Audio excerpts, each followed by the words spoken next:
თანხმობით ვიფასო სვენელებო და მაყურებლებო, მეგობრებო, თავასოთ არხ ასტრალიონიკას ვიდეოს თემით ჯონ უიტბერგი და ჯეკ ფლინი ყვებიან სუპერ ჯარისკაცებზე, გმირებზე და ღმერთებზე, რომლებიც მონაწილეობდნენ მიწიერ ომებში. ეს არის ვიდეოს პირველი ნაწილი. ხო, სულ ორი ნაწილია ამ თემასთან დაკავშირებით ვიდეო. ეს რუსულენოვანი ვიდეო აიტვირთა 17 ივლისს. მას დავიწყოთ. მოიცადეთ, მე ხა თქვენ გაჩვენებთ ვინ არიან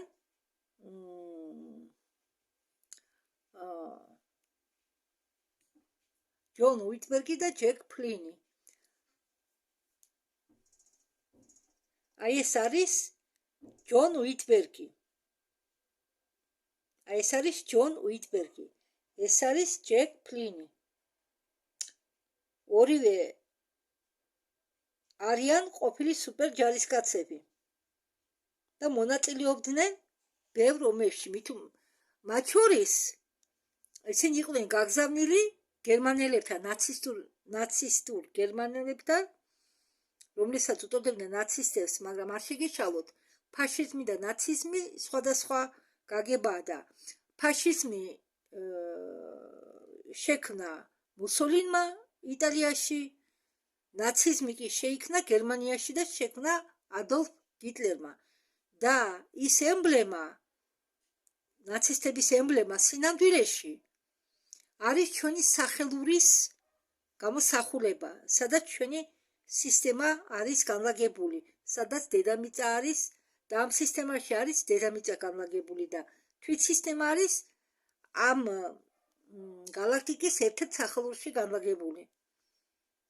და გერმანელებმა ეს სიმბოლო გამოიყენეს სათავისოდ როგორც ნაცისტების სიმბოლო. სინამდვილეში ეს არ არის ნაცისტების სიმბოლო, არამედ არის სამყაროს ერთ-ერთი ნაწილის სიმბოლო, რომლის ერთ-ერთ სახელურში ვართ ჩვენ, არის ჩვენი სისტემა, მზის სისტემაჭე და ხო, ახლა განვიორდი მე და შემდეგ ჩვენ. და ისეთ რაღაცებზე ყვებიან ეს ბიჭები, თავზე დაგიდგებათ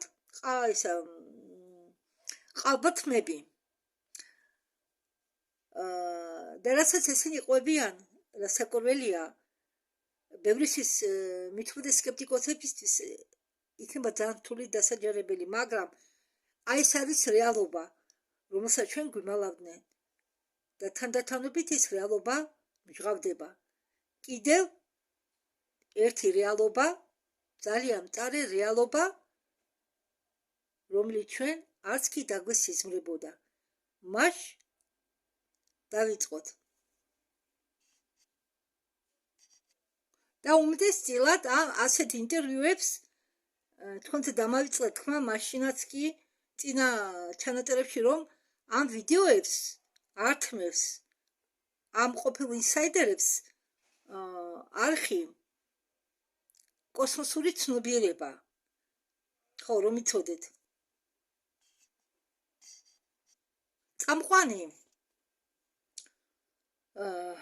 ვინც დაუსვამს შეკითხვებს ამ ბიჭებს, ამბობს, რომ ამ ინტერვიუს ტეზისი იქნება ის, რომ მიწიერი ომებს აქვს მეტი ფაქტორები და მეტი სირთულეები, ვიდრე ჩვენ გვეგონათ, ამიტომ ისინი არ არიან მხოლოდ ხელოვნური, მაგრამ მათ აქვთ მრავალი არამიწიერი მოტივაციები და განზრახვები, რომლებიც ამ ომების უკან დგალარიან, ამ ხელოვნური ომების უკან.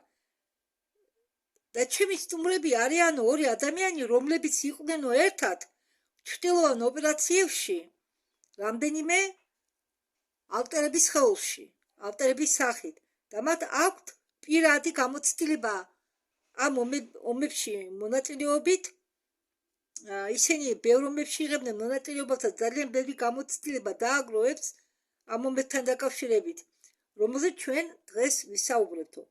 მას დავიწყოთო შეკითხვით, რომელსაც უსვამს ყველა წამყვანი ამდაგვარ სტუმრებს. როგორ მოხდით თქვენ ამდენ ომებში ერთად? ანუ ორივე ერთად. ხო, პასუხობს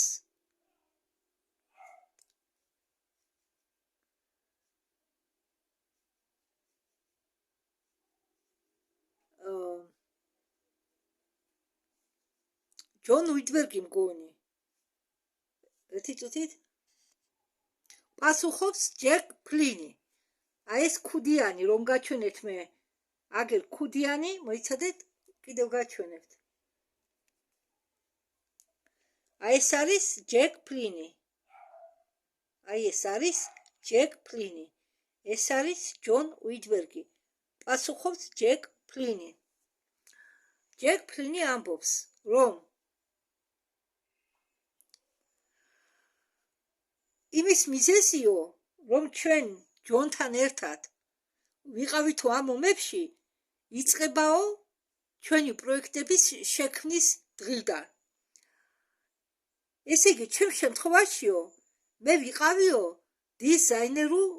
დიზაინერული ბავშვი, ანუ ხელოვნურად შექმნილი ლაბორატორიულ პირობებში.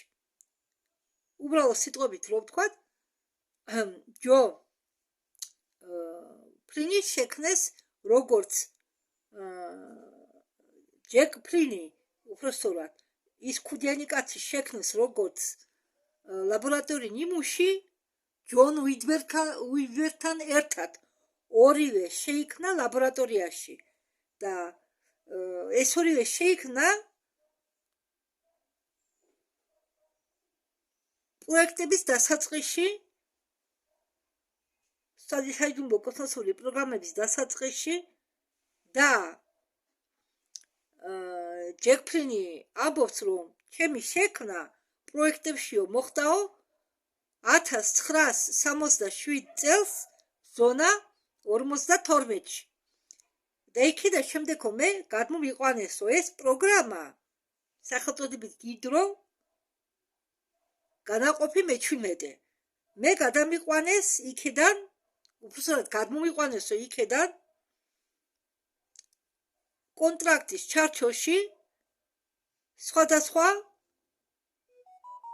სახელმწიფო სააგენტოების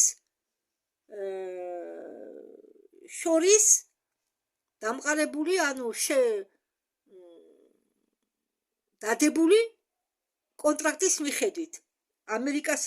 ამერიკაში ხდება ეს ყველაფერი.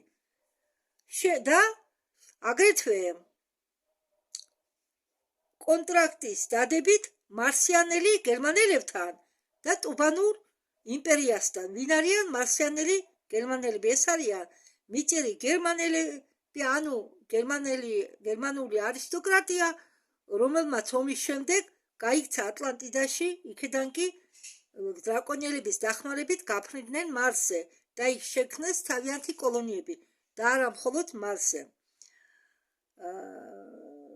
მაბატი ტუბანური იმპერია არ მახსოვს, გონი დრაკონიელებია თუ არ ვცდები. გონი. და მაგათმა კონკრეტულად შექმნესო მე, ამბობს ფლინი, ჯეკ ფლინი, დროის ომებისთვის, რაც ქვია ახლა დროის ომებისთვის, დროის ხაზების დახმარებით მიდიოდნენ წარსულში, დაუშვათ მეორე სამამულო ომში მონაწილეობის მისაღებად, ან მიდიოდნენ მომავალში რაღაც ოპერაციების ჩასატარებლად. ხო, და ხა წინ გაქცევა არ მინდა, ამიტომ ორი სიტყვით გეტყვით, რომ ორივე მონაწილეობდნენ მეორე სამამულო ომის რაღაც ოპერაციებში გერმანელების მხრიდან. დიახ.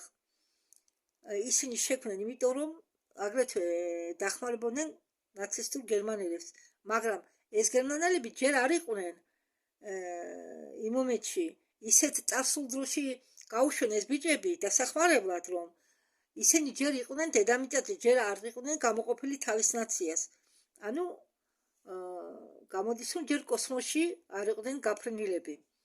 ხო, მართლა ზღაპარია, ხო? სადაც გინდა იქ მოხვდები.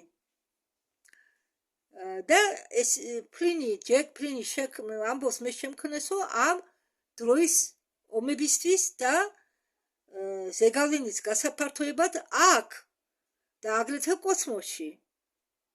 და წამყვანი ეკითხება ახლა ჯონ უიტბერგს. ჯონ,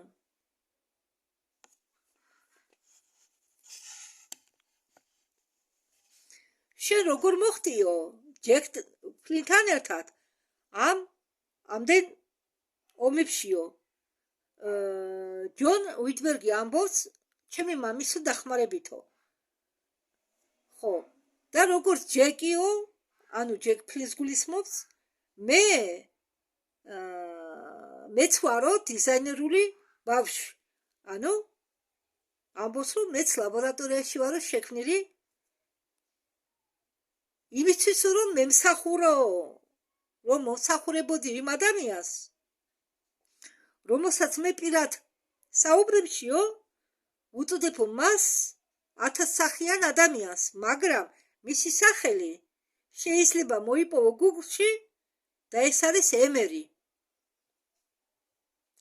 და მე ვარ ერთ-ერთი მაგის შვილებისაგან, ვისი შექმნა მას შეუკვეთა იმისთვის, რომ მისი შვილები გახდარიყვნენ მისი პირადი ჯარი. ამიტომ ჯეკი ფლინი და მე აღმოჩნდით ფაქტიურად ერთ პლანზე, ერთ პროექტში ერთად, მის ქვეშ და სხვადასხვა ადამიანების ხელმძღვანელობის ქვეშ, რომელთაც ჩვენ გადაგცემდნენ სივრცის დროში, იმისთვის რომ შექმნათ ის ნაცისტური სამყარო, რომელშიც ჩვენ დღეს ცხოვრობთ. ჩვენ გვაყენებდნენ წყვილად, ხო, წამყვანი ეკითხება თქვენო, წყვილად გამუშავებდნენო, წყვილად გზავნიდნენ ამდენ მისიებშიო. ეს იმიტომ ხდებოდა, რომ თქვენ იყავითო რაღაც ელიტურ რანგში თუ მაღალ ეშელონში და ამიტომ ისინი თქვენ გირჩევდნენო ყველაზე რთული ამოცანების შესასრულებლათო. ჯონი პასუხობს, რომ მე არ ვიტყოდიო ჩემ თავზე, რომ კონკრეტულად მე ვარო მაღალი ეშელონის წარმომადგენელი, მაგრამ მე ვიტყოდიო, რომ მე მუშაობდიო ამ მაღალ ეშელონთან, ასე ვთქვათო, მაგრამ მე არასდროს არ მითაურია და მე არასდროს არ მაძლევდნენ უფლებას ამერჩიაო, თუ რა უნდა გამეკეთებიაო და არ უნდა გამეკეთებიაო, ასე რომ მე ჩემ თავს დავარქმევდიო მონას, რომელიც უბრალოდ ყველაზე უკეთესად ასრულებდაო თავის სამუშაოს ვიდრე სხვები. და ამიტომ მე აღმოჩნდი ჩათრეული ამდაგვარ გარე მოებებში და პირობებში. წამყვანი ამბობს, მოდითო ახლა დავიწყოთო ომებით ქრონოლოგიურ წესრიგში. და შეიძლება თუ არა ამის დაკავშირებაო, ამ ომების დაკავშირება ატლანტიდასთანო. მგონიო ერთი ამ ომისაგანო, რომელშიც თქვენ მონაწილეობდითო, იყო დაკავშირებული ატლანტიდასთან. დიახო, პასუხობს ჯონი. და წამყვანი ეკითხება, შენ შეგიძლია ახსნა, რაში იყო მიზეზი ამისა? ჯონი უიტბერგი პასუხობს, მიზეზი იყო ატლანტური დნმ. იყო ატლანტიდის 13 ტომი, რომლებიც გავცედნენ მთელი ახლო აღმოსავლეთით და სამხრეთ ევროპით, ზოგი კი წავიდნენ ცენტრალურ აზიაში, აგრეთვე და ის რაც მოხდა, როდესაც ატლანტიდა დაეცა, ის არის რომ დაიკარგა ძალიან ბევრი ჩანაწერი, რომლებსაც ისინი ინახავდნენ, რადგან დაიწყეს მონადირეობა იმ ინფორმაციაზე, თუ ვინ იყო და ვინ არ იყო ატლანტიდიდან და როგორ მიეღოთ მათი დნმ და ყველაფერი ამასთან დაკავშირებით. წამყვანი ეკითხება: შენ შეგიძლიაო თქვა ომის სახელწოდება, რომლის ფაქტორი იყო ატლანტიკური დრამა? კიო, პასუხობს ჯონი უიტბერგი. ეს არისო ტროიანული ომი, ის ცნობილი ომი, რომელიც აღწერილია ელადაში. ხო, აქ წერის დროს ხოლმე შეცდომებს უშველს, ეს ხომ რობოტი წერს. ხო და უბრალოდ მე ეს ნანახემავს ეს ფილმი და წარაკითხით მაგს და ვიცი რომ ელადა იყო დედაქალაქი ამ ტროიასი. აქ ლაადა წერია და უთე ვერ ვიხდი რაზე იყო საუბარი, მე მივხვდი რომ ელადაზეა საუბარი. ელადა. ხო. ჯეკ ეუბნება ხა მიმართავს ჯეკს, შენც მოგცემ საშუალებას რომ შენი ასე გამოხატო და ახლა ჯონს მინდაო მიმართო, შენ ალბათო არა, ჯეკი პასუხობს. ხო, მაგრამ მე მინდა ჯონმა ისაუბროს, ჯერო რადგანო ჯონს მეტი უფრო ინფორმაცია აქვს, გააჩნია ვიდრე მე. მაგრამ მეც თამაშობდი დიდ როლს ამ ომებში. ეს ომები ჩემთან მე მომივიდა მოგონებები ამ ინფორმაციასთან დაკავშირებით რამდენიმე წლის წინ. და მაშინ მე ვიყავიო მეფე ოდისეი. სხვათა შორის ესპება მე წაკითხული მაქვს გომერის დაწერილი ოდისეზე. ხო, ილექსათა რუსულად მაქვს წაკითხული და ახლა არც ისე დიდხანია, დიდი ხნის პერიოდია. და ჯეკ ფლინი ამბობს, რომ მე მახსოვსო, მე როგორ მომიწვიეს ომში, და უნდა წავსულიყავიო ტროიანელების საწინააღმდეგ საუმრათო. ეს ის არისო, რაც მე მახსოვსო. ანუ ჯეკ ფლინი ახსოვს მისი ცხოვრება, ერთ-ერთი წასული ცხოვრება, სადაც ის იყო ოდისეი. და იმის შემდეგ, როდესაც ომები დამთავრდაო, მეო შევეცადიო სახლში დაბრუნება. მაგრამ ჩემი ხომალდმა განიცადაო ავარია. და დიდი ნაწილი იმისაო, რაც მე მახსოვსო,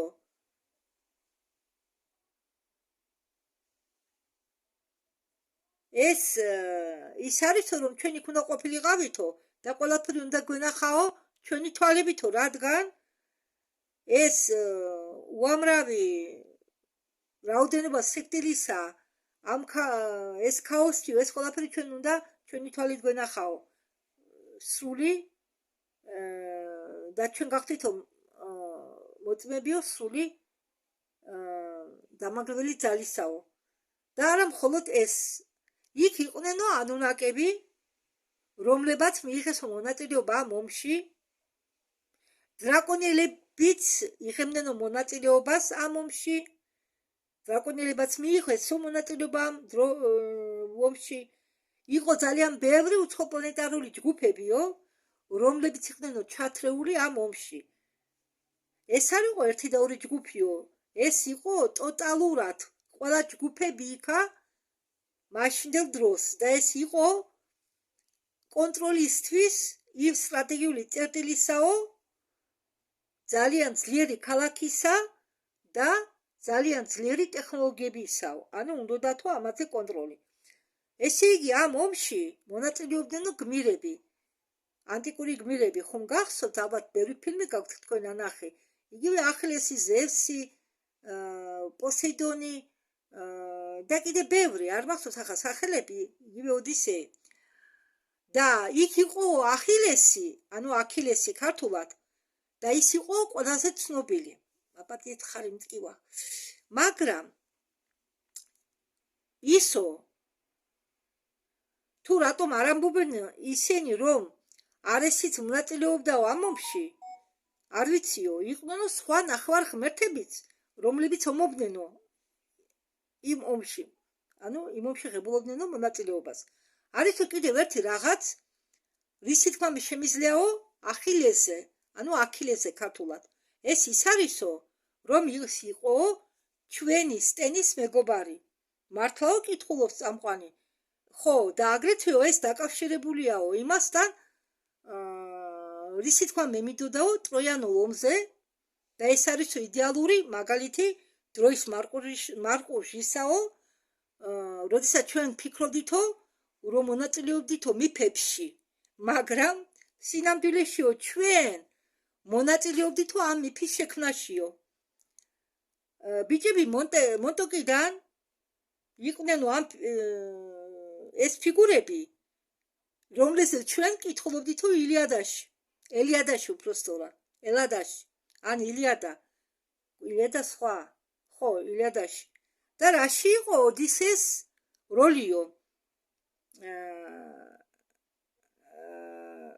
ხო ეს ჩამოგავდაო იმასო ალბათ ჯონი ამბობთ მე ვკითხულობ ახლა ამას იმიტომ რომ იმათ რომ მოусმინო მეტი დრო დამჭირდება და მერჩენია ტექსტიდან გადავთარგმნო უფრო ნაკლები დრო მიაქვს და უფრო მესმის იქანე ზოგჯერ იყვება სიტყვები და ხანდახან ვერ გებულობ რას ამბობს როდესაც ესე იგი ჯეკი ჩაინერგა თურმე იქ იმათთან უკვე დიდობაში და ცხოვრობდა ლეგენდის ქვეშ იმისთვის რომ მოეწყუებინა ადგილობრივები ის თამაშობდა ჯეკი ფლინი თამაშობდა თურმე ხანძლივ როლს და იცხოვრა იქ მთელი თავისი სიცოცხლე ცხოვრება წარმოგიდგენიათ ანუ მომავალი კაცი ცხოვრობდა წარსულში და მთელი ცხოვრება იცხოვრა იქ ეს იყო უფრო ჩანერგვა ეს გავდა უფრო ჩანერგვას მაგრამ ადრინდელი პერიოდიდან და არა მხოლოდ ჩანერგვას არამედ ბერძნულ საზოგადოებაში ჩანერგვას ცოლი მოუყვანია ქალიშვილი გაუჩენია იქ წარსულში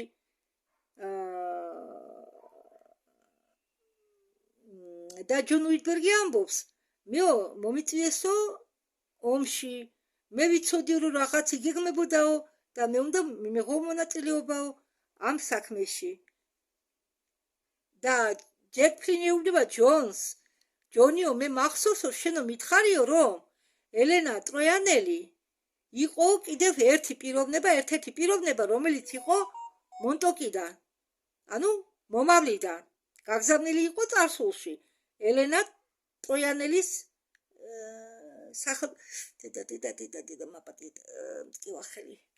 სახელით ესე იგი ელენა ტროიანსკაია ყოფილა მონტოკიდან და მას სინამდვილეში ამ ელენა ტროიანსკაიას ერქვა ჯეიდ მაგინტი და ეს იყო მისი ნამდვილი სახელი და გვარი ის ისევე ლამაზი იყო როგორც მას აღწერენო მიფში ის იყო ძალიან ლამაზი ქალიშვილი და როგორ გამოიყურებოდაო ელენა ტროიანელი ეკითხება წამყვანი ის იყო მაღალი სკელი შავი თმებითო ღიაფერის კანითო მწვანე თვალებითო ლამაზი კბილებითო ის იყო ბერძნული სილამაზის ეტალონი ვიც ფლობდაო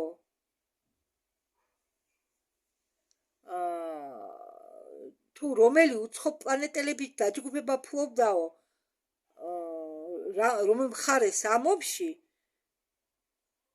ეკითხება წამყვანი ანუ ვინ რომ მხარეს ფლობდაო და რომელი დაჯგუფება ფლობდაო ხო იქო ბევრი დაჯგუფება დაღებულობდა მონაწილეობას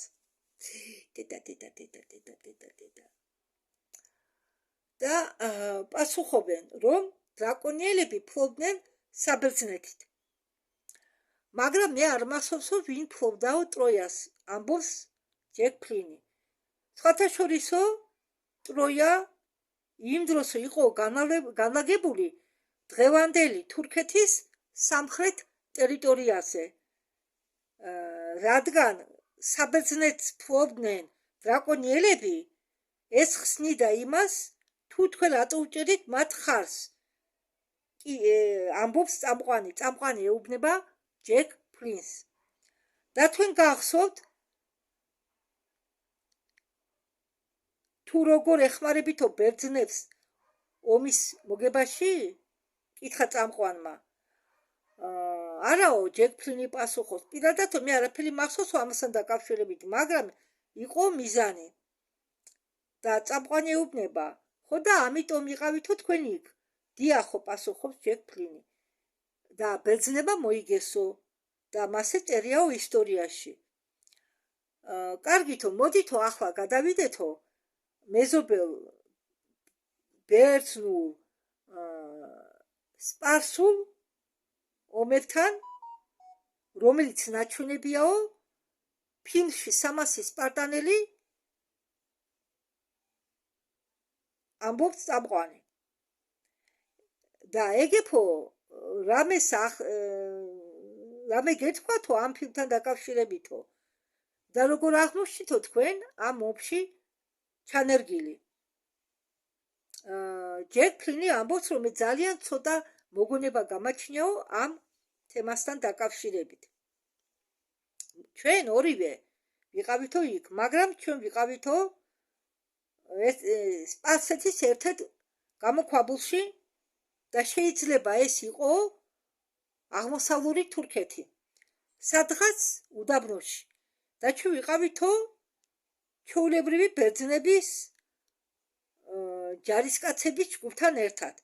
და მე შემიძლია ვთქვა, რომ ისინი ყველა იყვნენ ბერძნები, რადგან ჩვენ ყველას გვეცვაო ბერძნული ავჯარი. მე მხოლოდ ის მახსოვსო, რომ ვასწავლიდიო მათ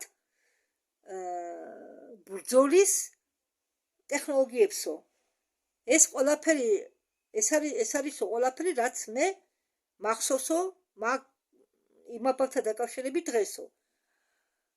და წამყვანი ეკითხება, იქ არ იყო არსება სახელად სახელწოდებით კამელეონი? დიახო, ის იქ იყო, ის იყო ჩვენ გუნდში, ამბობს ფლინი, ის იყო ჩვენი მედიკოსი. და ის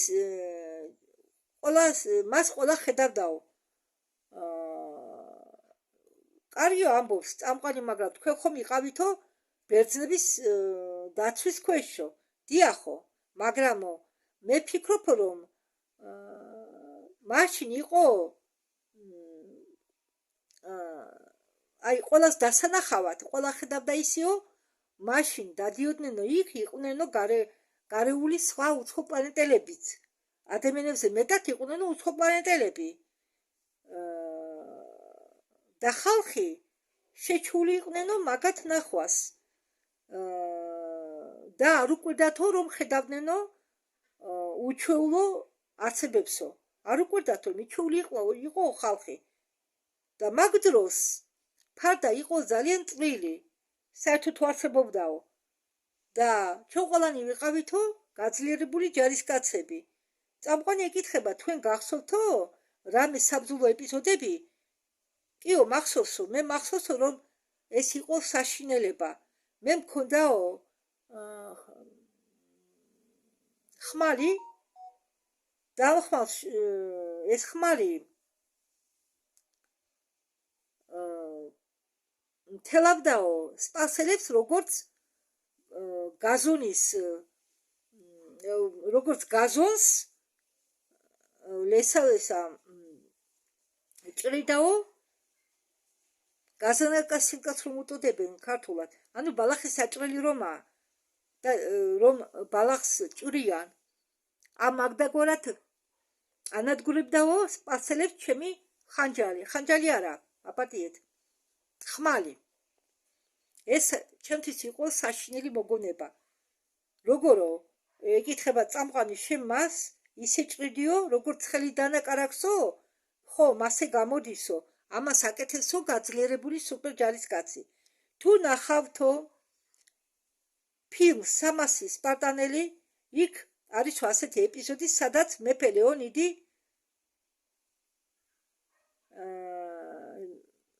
ამბობდნენ მეფე ლეონიდზე, რომ ის იყო თვითონ ღმერთების შთამომავალი. რატოღაც მე არ მახსოვს, მე ამ კინოს უყურე, მაგრამ არ მახსოვს ზუსტად. ხო და ფლინი პასუხობს, რომ მე არ ვიციო, იყო ის არესის შთამომავალი თუ არა, არის იყო ნახევრად ღმერთი. მაგრამ სპარტანელებს ჰქონდათო რაღაც გენომი, ან მათში აქტივირებული იყვნენ ისინი, ან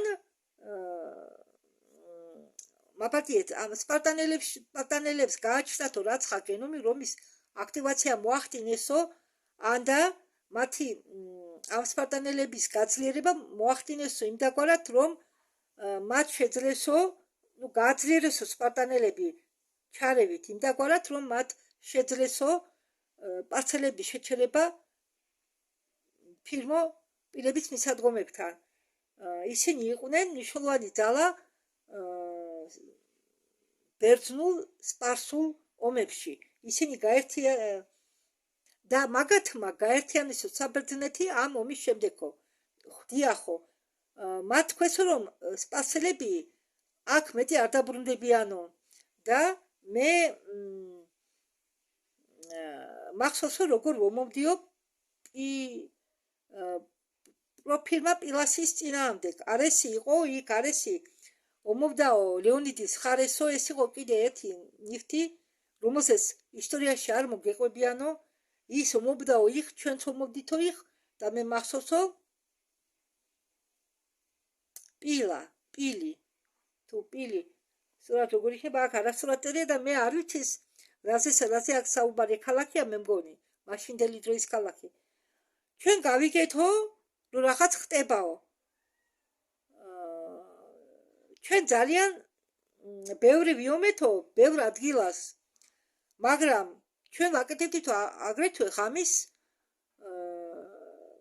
ასე ვთქვათ, შემოვლას, კვლელობებს, ინფილტრაციებს, ჯაშუს შევდითო, მონაცემები რომ შეგვეგროვებიაო, აგრეთვე ამდაგვარად ჩვენ მივცოდით ყველა ომებშიო, ეს იგივე იყო, უბრალოდ შენზე იყო ნაკლები ტანსაცმელი, შენი აბჯარი იყო ნაკლებად განვითარებული, წინწასული, მაგრამ შენთან იყო შენი უნარები და შენ იყენებდი შენ უნარებს როგორც შესაძლებლობებს იმისთვის, რომ გაგემარჯვებინა ამ ომებში. არის მეორე მხარეც, ანუ მეორე მხარეც ღებულობდა დახმარებასო, მოგზაურებისაგანო, დროში მოგზაურებისაგანო, რომლებიც გამოიყოფოდნენ, ალბათო, წამყვანმა კითხა.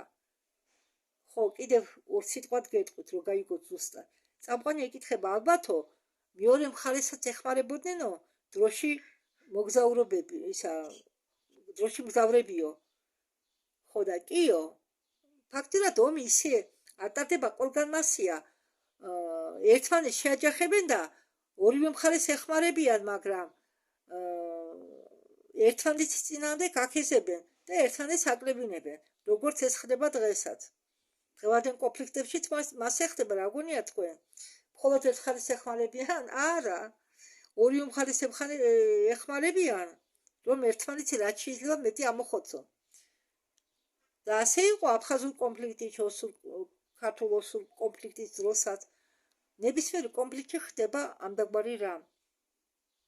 ამიტომაო, რადგან იმ ჩვენ მტრებს ეხმარებოდნენ, მეორე მხარეს ეხმარებოდნენ, ჩვენ ყოველთვის ვერ ვიგებდითო, ამბობენ ბიჭები.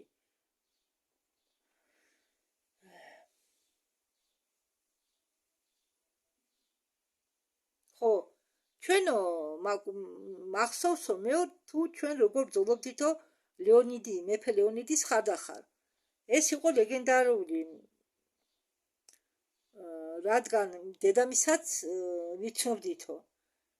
ლეონიდი მაგრად იბრძოდაო. მაგარი ომის ბრძოლის ოსტატი იყო. შეიძლება არესმა ნახევარღმერთმა არესმა მას ასწავლა ეს ბრძოლა. წამყვანი ეკითხება, თქვენ ჩარევის გარეშეო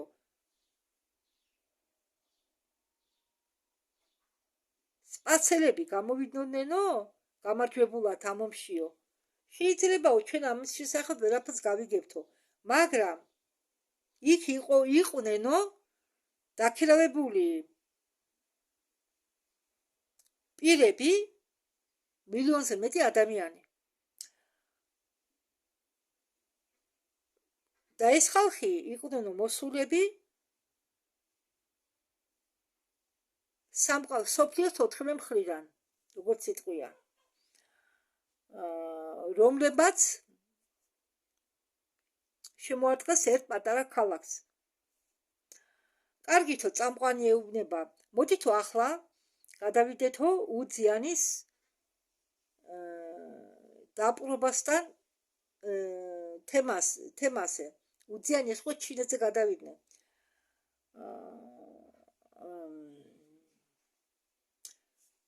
ხო და ჯო შენ თქვიო რომ კარლსა არ იყო ბოლომდე ადამიანი. ის იყო ძარი გილიანკა. კარლსა ეს იყო ჩინეთში ერთ-ერთი ძველ დროში დედოფალი და ის არ ყოფილა სულთა ადამიანი და ის ყოფილა ძარი გილიანკა. ვინც გვიცნოსო ჩვენ დასავლეთში არიციანო ვინ იყო უძიანი იყო ეს მე ტერიტორია მეკონა და ქალის სახელი ყოფილა. უძიანი იყო ერთადერთი აღიარებული კანონიერი იმპერატორი ქალი რეგენტო ჩინურ ისტორიაში. და ის ცნობილია უმეტესწილად იმით, რომ გააფართოვა ჩინეთის საზღვრები იმ საზღვრებამდე, რომელიც ახლა არსებობს ჩინური სახელმწიფოს სახით. სანამდე ახლა არსებობს საზღვარი ახლანდელი ჩინეთისა. და მე მახსოვსო როგორ შეხვდითო მას მის სამეფო დარბაზში. მან იცოდაო ჩვენ რომ ვიყავითო მომავლიდან. მათ ყავდაო ორ აკულები და ხალხი, რომლებსაც ურთიერთობა და კონტაქტი ჰქონდათო უცხო პლანეტელებთან და ამიტომ იცოდნენ ჩვენ რომ მომავლიდან ვიყავითო. ჩვენ მას მიმართეთო და ვუთხარითო. ჩვენ ვიცითო რომ შემდგიდაო შენი საზღვრების გაფართოება. შენი ინტერესებიო ჩვენ ინტერესებს და გეგმებს ეთანხმებაო. მაგრამ შენ წააგებო თუ ჩვენ დახმარებას არ მიიღებო. მან დაგვიჯერა, მაგრამ გთხოვა ჩვენი ძალის დემონსტრაცია ჩაგვეტარებინა. მან გთხოვა რამე დაგემსხვია განსაზღვრული წესით, დიდი სიჩქარით და დემონსტრაცია გაგვეკეთებინა ჩვენი სუპერძალისა. მე მახსოვს რომ მე მომიწიაო შიშველი ხელებით დიდი მორის გარდატეხა, ანუ გაბობა შუაში შიშველი ხელებით. მსხვილი მორი იყო, ხის მორი და ამის შემდეგ მან ჩვენ დაგვიჯერა. წამყვანი ეკითხება, თქვენ ისე ვიყავითო სუპერ ჯარისკაცები და თქვენ გინდოდათო იმ დროს იღბალი მის მხარეს ყოფილიყო და რატომ და ყოფილიყო რელიგიანკა დაკავშირებული თქვენ მისიასთანო. მე ფიქრობ, ეს იყო მონტოქთან დაკავშირებული, ხო? მასე ფიქრობ მე. დიახო, რიგილიანა ჯერ ერთი გამოიყურება როგორც აზიატკა თითქოს, მაგრამ ის იყო სიმაღლით 120 სანტიმეტრი. მათ მეტი გავლენა ჰქონდათ აქ, ვიდრე ხალხს წარმოდგენა გაუჩნდება. მით უმეტეს აღმოსავლეთში, მაგალითად, ჩინეთში რომ შემოვიდაო წესი ფეხის შეკვრის ბავშვობიდან, რომ უპატარავებდნენ გოგონებს ბავშვობიდან, უბინტავდნენ ფეხებს და აპატარავებდნენ ფეხებს და ქალები ყველაფერს აკეთებდნენ, რომ მათი ფეხებიც ისეთი პატარა ყოფილიყო, როგორც რეგილი ნოკებს აქვენო. ამ ქალისგან აიღესო ეს მაგალითი და ამ ქალს რადგან პატარა ფეხები ქონია, მაგათაც უნდათ ასეთი პატარა ფეხების მოდაში შემოვიდა რა და ეს იქცა ტრადიციად, არა მხოლოდ ჩინელებთან, იაპონიაშიც ხდებოდა, მგონი ასეთ თუ არ ხდება ასეთ რაღაცა. მაგრამ ჩინელებისგან განსხვავებითო რელიგიინელები არ იმახინჯებდნენო, არ აინვალიდებდნენო თავიანთ ფეხებს იმისთვის, რომ ასეთი ფეხები ქონოდათ. მათ ისეთი პატარა ფეხები ქონდათ ბუნებრივად. რადგან სიმაღლით ისინი იყვნენო 120 სანტიმეტრი, ანუ მეტრი და 20 სანტიმეტრი, რადგან ეს რეგილინიელები იყვნენ პატარები სიმაღლით, აქედან გამომდინარე ფეხებიც ჰქონდა პატარა. ეს იყო კიდევ ერთი ხანძლივი მისიაო, რადგან ეს რეგინელი იყო იმპერატრიცა და მმართველი, რომელიც მართავდა ჩინეთს დიდი ხნით.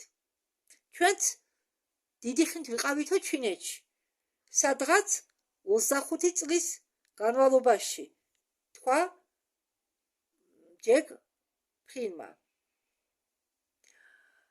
შენ იცი რამე მის ასე თქვათ ჩამოგდებაზე და მის სიკვდილზეო? არაო, ჩვენ მანამდე დავბრუნდითო იქიდან, სანამ ეს მოხდაო. მოდი ახლაო შესთავაზე წამყვანა გადავიდეთო თემაზე, რომელიც ეხებაო აზიატურ ომს, მაგრამ უფრო ჩრდილოეთით.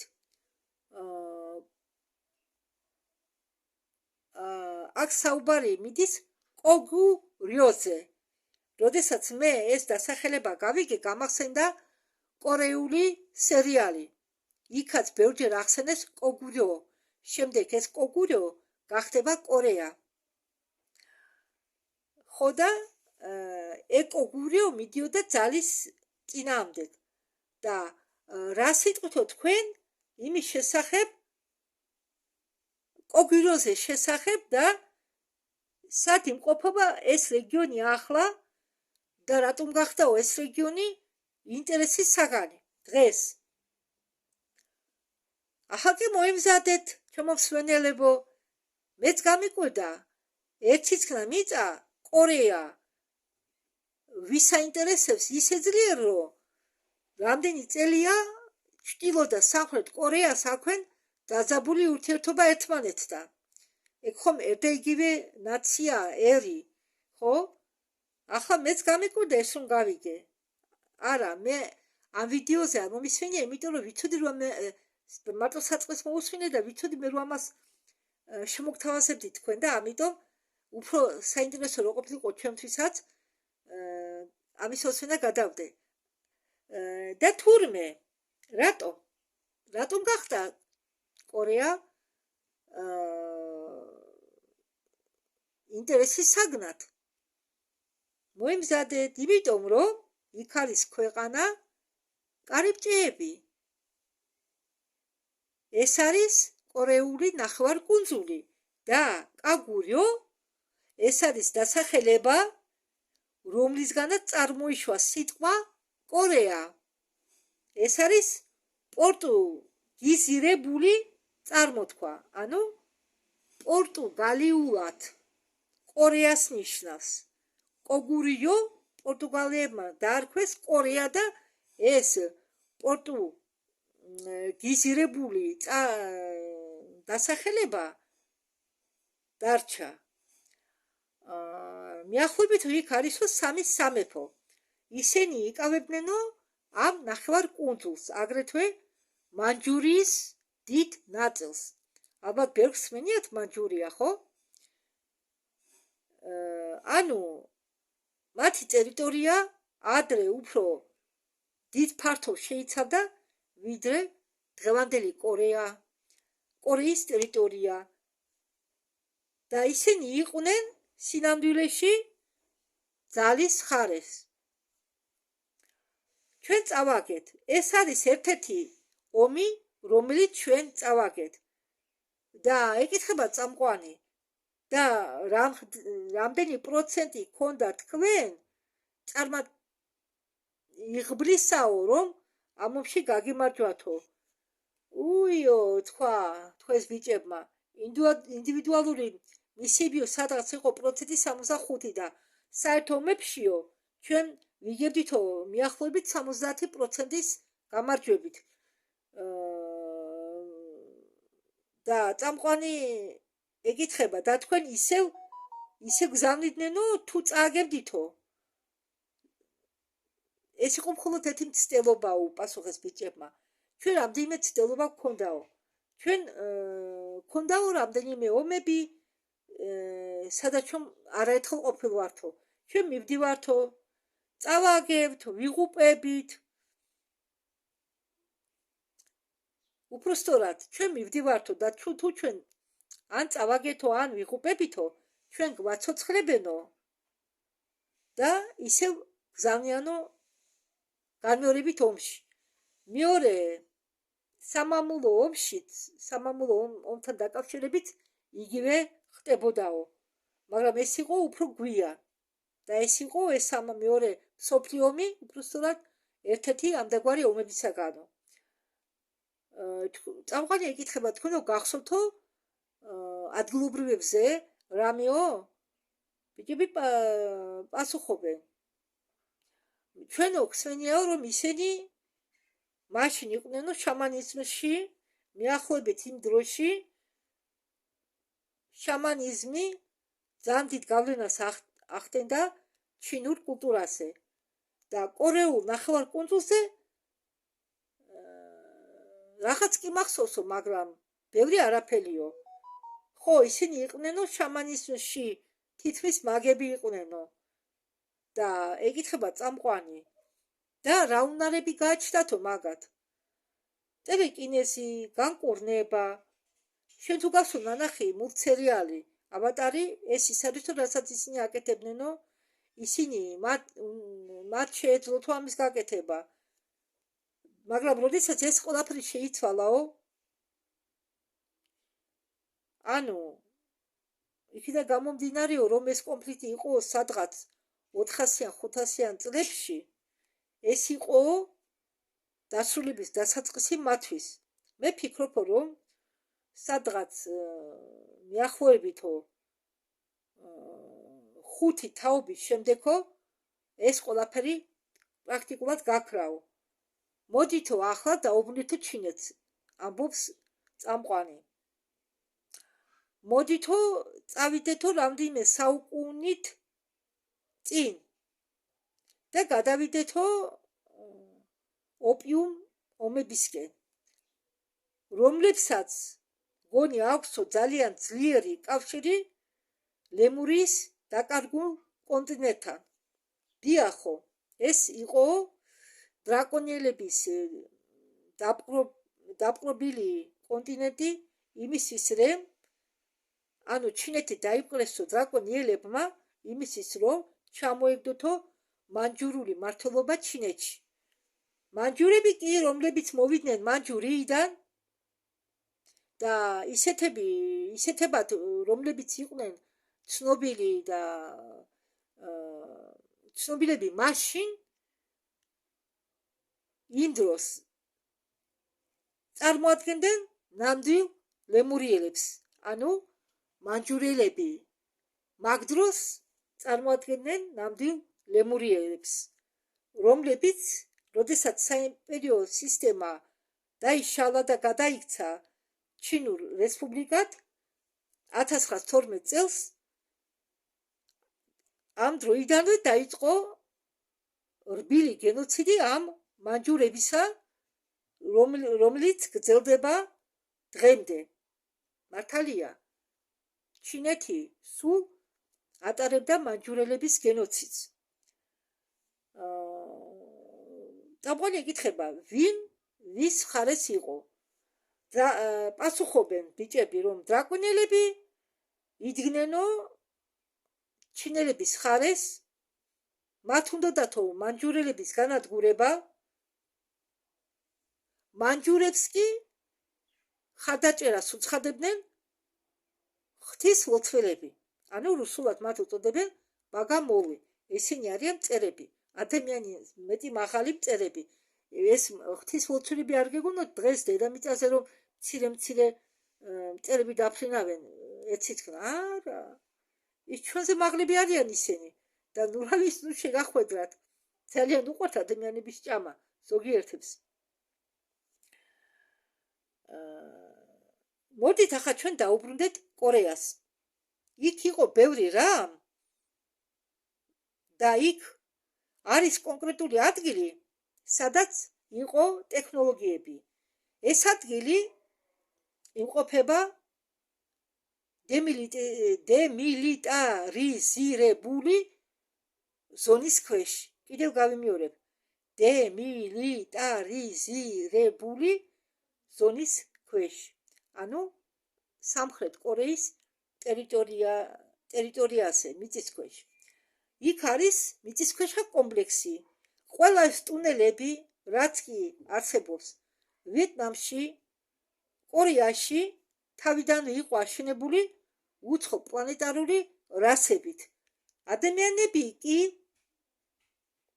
რასაც აკეთებდნენ ზედაპირზე, მხოლოდ იყენებდნენ ომების დროს ამ ტუნელებს დასავლური ოკუპანტების წინააღმდეგ.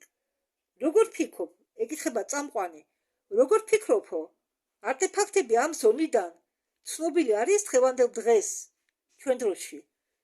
მე 100% ვარ დარწმუნებული, ამბობს ჯეკ ფლინი, რომ იქ იმყოფება ენერგიის წყარო, სადაც მაგათმა მოათავსენ დროის კარიბჭეები ან დროის მანქანა. ასე შეიძლება ითქვას. იქ არის ვიხილვი პორტალ, ქარიშხული კარიბჭე. მე დარწმუნებული ვარ, რომ პრაქტიკულად რომ ისინი იყენებდნენ ამ ქარიშხულ კარიბჭეს და სხვა კარიბჭეს, როგორც წყაროს ვაცხალთა შორისო მოგზაურებებისთვის, სივრცეთა შორისო მოგზაურებებისთვის. ამერიკაში ამერიკელები იყვნენ პირველი აგრესორები. სინამდვილეში ისინი იყვნენ ისინი, რომლებმაც პირველი გასროლა მოახდინეს ვიეტნამში და ამერიკელები მხარს უჭერნენო სამხრეთ კორეას, იმიტომ რომ სამხრეთ კორეის ტერიტორიაზე იყო ძალიან ბევრი იდეალისტური და თავისუფალი დემოკრატიის კონცეფციები. თუ დახედავთ დემოკრატიას კომუნიზმის წინააღმდეგ და ნახავთ, რომ ეს არის ორი პოლიტიკური სისტემები, რომლებიც გავლენა, რომლებზეც უпростоრად, რომლებზეც გავლენა მოახდინეს უცხო პლანეტელებმა და კორეის შემთხვევაში ესენი იყვნენ დრაკონიელები ანუნაკების წინააღმდეგ. კორეის შემთხვევაში დრაკონიელები ანუნაკების წინააღმდეგ იბრძოდნენ 100%.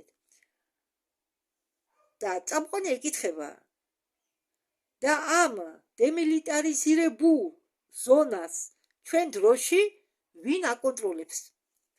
არავინო, პასუხობს ჯეკ ფლინი. ეს არის კონფლიქტის ზონა. ის გადადის ერთი ხელიდან მეორე ხელში. მარსიანელი გერმანელების და დრაკონიელებს შორის. ხან მარსიანელი გერმანელების ხელშია და ხან დრაკონიელების ხელში და ანუნაკების ხელში. ხანდახან. და ხალხს უკმის თუ ეს კონფლიქტი რატომ გრძელდება ამდენ. იმიტომ რომ იქ ყველა იმყოფება. იქ არის ყველა ტექნოლოგიები და ის ფაქტი რომ კორეელებს ეს ნახევარკუნძული ჰქონდათ კიდევ იმ დროის კონფლიქტიდან, რომელზეც ახალხან თქვა ჯონ უიტბერგმა, მათ ყველა ეს ტექნოლოგიები ჰქონდათ, მათ ჰქონდათ ქარიშხლები, მათ ჰქონდათ მთელი ეს მაგია. ესე იგი, მათი მიწა სავსეა მისტიკით და ტექნოლოგიებით, რომლებიც იქ იყო დატოვებული წინაპრებით, ძველი მშენებლებით. და აი რამ გახადა ის ადგილი საცურველი ყველასთვის.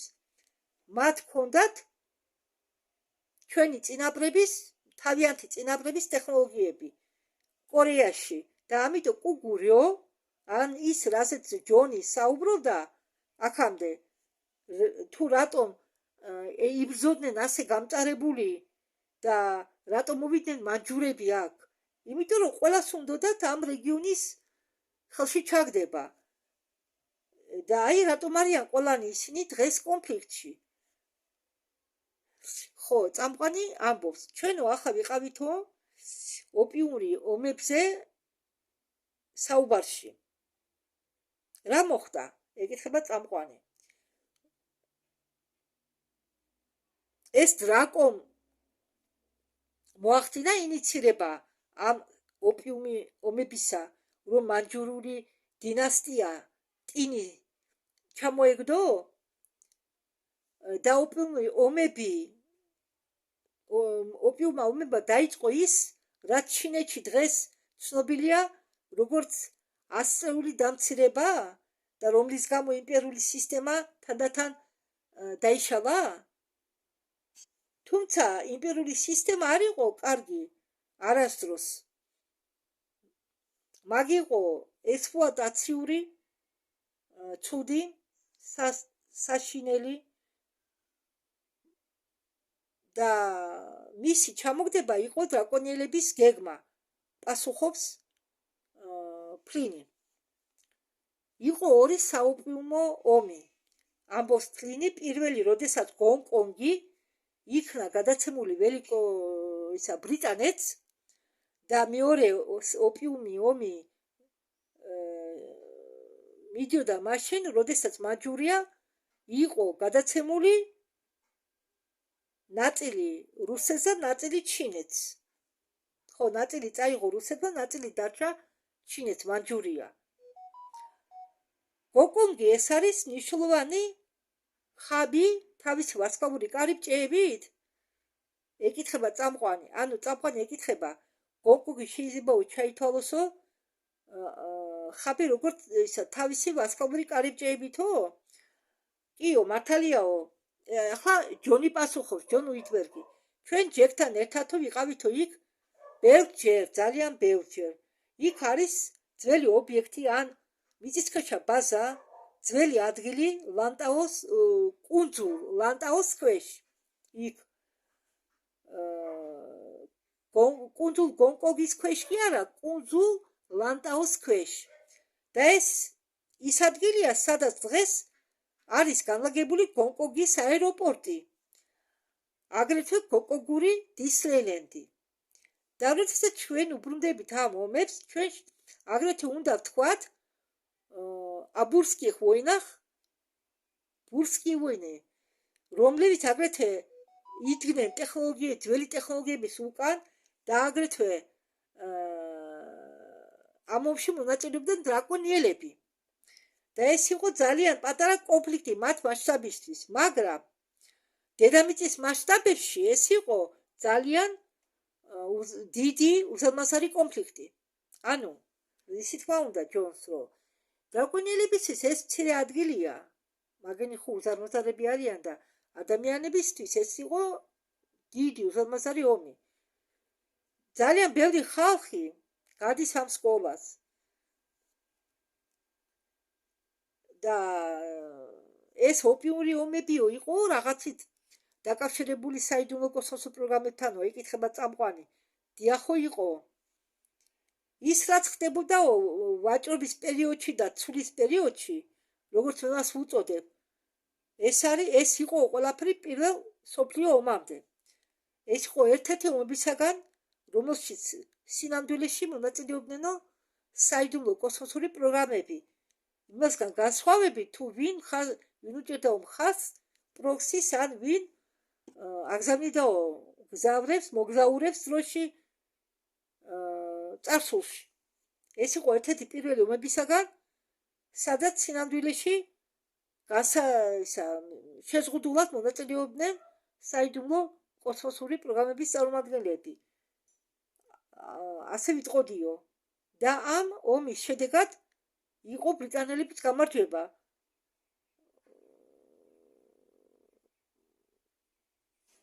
რომელსაც თქვენ შეუწყოთო ხელი, ეუბნება წამყვანი ჯონ იუტბერს. დიახო, ომი იყო რაღაცი დაკავშირებული შიდა დედამიწის საგანძურთან და არა თლათ არა შიდა მიწასთანო. მე ვიტყოდი უფრო მიწის ქვეშა ტერიტორიასთანო. იყო რამდენიმე აფრიკანული იმპერია ზულუს ჩათვლით,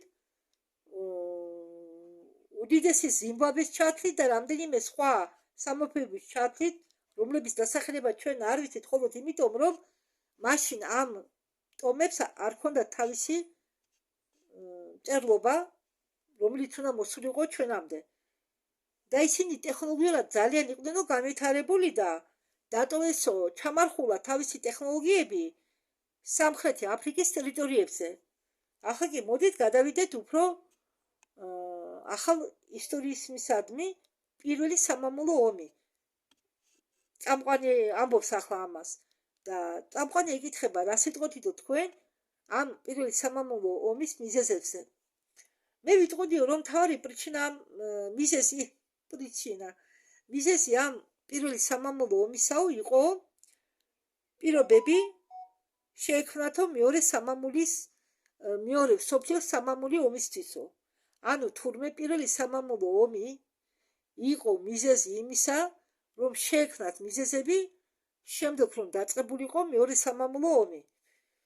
რაც ხას უსვამს იმ ფაქტს, რომ ბევრი ამ უცხოპლანეტელებისთვის და ელიტური ოჯახებისთვის ადამიანური სიცოცხლეები ეს იყო უბრალოდ ვიდეო თამაშების ნაწილი.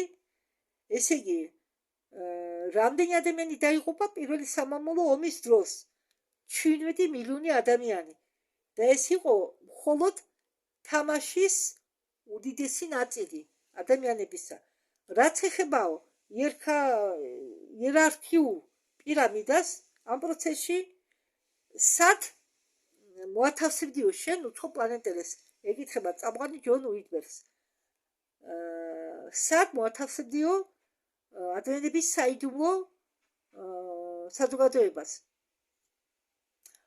ჯონ უიტბერგი პასუხობს, უცხოპლანეტელები ყოველთვის იშვნენო ამ პირამიდის ზევით. და ამაში აგრეთვე მონაწილეობდნენ მასონები მინიმუმ.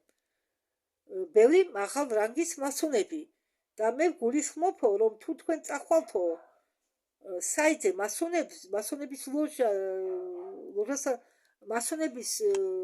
ლოჟასა დაკავშირებულ საიტზე დანახავთო, ვინ არის მათი ნამდვილი მაღალი ოსტატიო.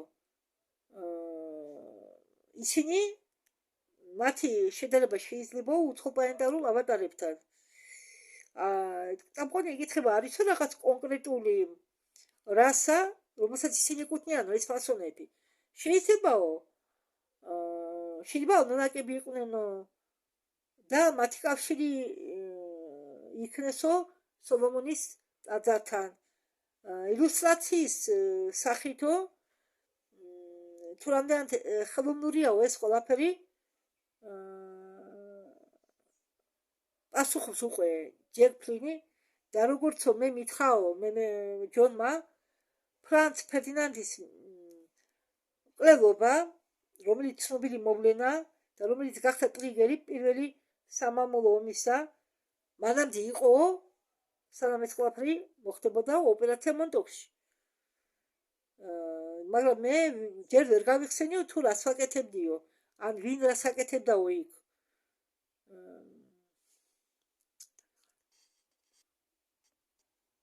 ხო და ჯონ უდბერგი ამბობს, მე ჯერო ვერ გავიხსენიო თუ ეს ვინ გააკეთაო, მაგრამ ფაქტია რომ მკვლელობა მოხდაო. შეიძლება ეს გაიგო თუ დააკვირდებიო სინამდვილეში როგორ მოხდაო ეს მკვლელობა. ეს იყო სასწაულიო, რომ გასრულა მოხდაო პირდაპირ გასრულისას ტყუა მოხდაო პირდაპირ მიზანში. და ეს გასროლა უნდა მოეხდინაო ადამიანს, რომელიც პროფესიონალური კილერიაო. და ამ ადამიანის კილობასო აბრალებენო სხვა ადამიანს. მაგრამ სინამდვილეში ის მას ვისაც აბრალიანო, იმ ადამიანს ეს არ გაუკეთებიაო. ეს იყო ყველაფერი მოწყობილი, ზუსტად ისე როგორც არისო. აგრეთვე იყო ყველაფერი მოწყობილი ჯონ კენედის კილობასთან დაკავშირებით. ძალიან უცნაური გარემოებებიაო. ბევრი რამ არისო დაფარული, დამალული. და გამოძიების დროსო ამის გამოძიებასო ხელს უშლიდნენო. ეს იყო გაკეთებული იმისთვის, რომ პლანეტაზე შეექმნათო ქაოსი და იმისთვის, რომ უნდა ეფიქრათო სხვადასხვა სამეფო ოჯახებზე. ყველა სამეფო ოჯახი კი არ იყო ანუნაკები ან დრაკონიელები, არა. მაგალითად იყო ნამდვილი სამეფო ოჯახი, როგორც რუსული სამეფო ოჯახი, ალბათ რომანოვებს გულისხმობს. ისინი იყვნენ ალდებარანული სისხლისა. ხო დიახ, ალდებარანული სისხლისა, მაგრამ ეს არ იყო უბრალოდ ომი. ეს იყო იმისთვის გაკეთებული, რომ ერთ მხარეს შეეძლო დომინირება მეორე მხარეზე. ანუ მეორე მხარეზე ბატონობა რომ ყოფილიყო ერთ მხარეს, რო ებატონა მეორე მხარეს. და ჯამში ისეთი სურათი უნდა მიგვეღო პლანეტაზე, სადაც ორი დაჯგუფება ებრძვის ერთმანეთს. და ეს იყო უკვე მეორე მსოფლიო ომიო. პირველი მსოფლიო ომი იყო ესე იგი გააჩაღეს იმისთვის, რომ დაიშალათო ყველა ეს სხვა ჯგუფები, ჩამოიგდოთო მეფეები, დაიშალათო იმპერიები, შეექმნათო და საფუძველში ჩაედოთო პირობები მეორე მსოფლიო ომისთვის და გადაეკეთებინათო საზღვრები, შეექმნათო ახალი ქვეყნები და ასე შემდეგ. მაგრამ უხეშად რომ ვთქვათო, ამბობს ჯონ უდბერგი, და უხეშად დავარქვათო ამ ორ ბანაკს სწორად,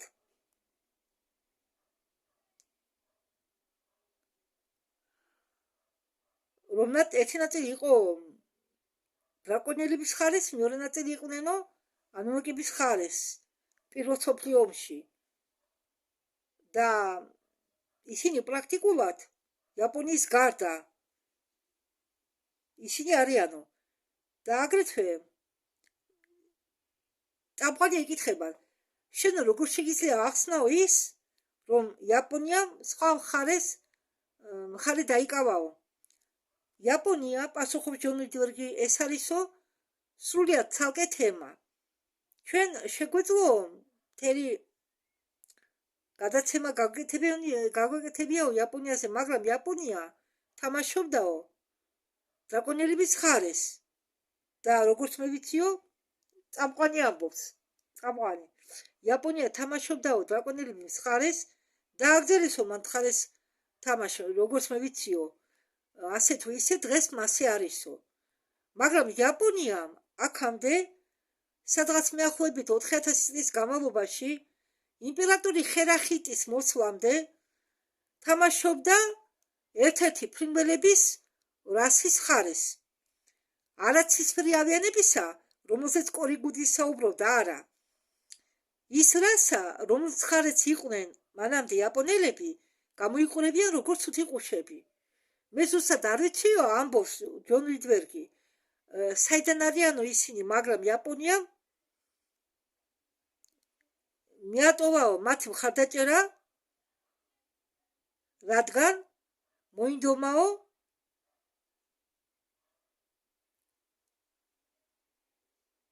ამ ვარსკვლავური ტკბილი ნაჭრის ჩაგდება ხელში. ამ ვარსკვლავური იმპერიის ნაწილი ჩაგდება, რომელსაც მას თავაზობდნენ. ანუ ალბათ დრაკონელებმა შესთავაზენ წილსო თქვენც მოგცემთო და ამიტომ დრაკონელების ხარი დაიკავეს. ახლა კი წამყვანი ამბობთ გადავიდეთო მეორე მსოფლიო ომის თემაზე. შენო თქვიო, ეკითხება ჯონს მიმართავს, ჯონ ლიტბერგს, რომ ის იყო დაკავშირებული გამოყოფილ ცივილიზაციას. ჩვენ ვიცით, რომ ამერიკული და გერმანული საიდუმლო კოსმოსური პროგრამები ანაცვლიდნენ ტექნოლოგიებს, ანუ უთხრინდნენ ერთმანეთს ტექნოლოგიებს, პერსონალებს პირველი მსოფლიო ომამდე. შემდეგ ისინი დაიშალნენ და აგრეთვე შეიცვალეს თავის უცხოპლანეტელი მეგობრები, ფარველები. გერმანელებმა დაიწყეს თანამშრომლობა ალდებარანელებთან, ამერიკელებმა აგრეთვე ცივი პერიოდის შემდეგ დაიწყეს ძებნა თავიანთი საკუთარი ფარველებისა. 1920 წლიდან ამერიკელებმა დაიწყეს ამერიკების ხარდაჭერა და წამყვანი ეკითხება, ალდებარანელები რაღაცი დაკავშირებული არიანო ანუნაგებთან, თუ მათ ცალკე დაჯგუფება აქვთო. ჯონ ლიტბერგი პასუხობს, ისინი ერთმანეთს ვერ იტანენო. ხო, წამყვანი ეკითხება, მოდითო ეხლა შევეხოთო ისევ მეორე მსოფლიო ომს. თქვენ თქვითო, რომ თქვენ ომში გზავნიდნენო არაერთხელ და ეს მეორე მსოფლიო ომი არის ერთ-ერთი თქვენი ოპერაციაო? დიახო, პასუხობს ჯონ ლიტბერგი. მე დამიჭირესო 44 წელს პირველად და მე დამიჭირესო მოკავშირეებმა, ანუნაკებმა მე წამიყვანესო.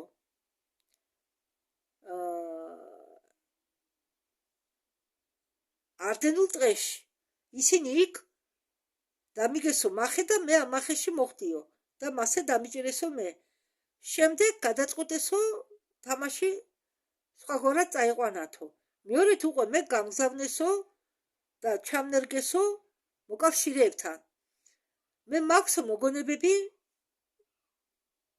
სადაც იმასთან დაკავშირებით, თუ მე როგორ ვიღებდი მონაწილეობას რამდენიმე ოპერაციაში. მე მახსოვსო, როგორ მონაწილეობდიო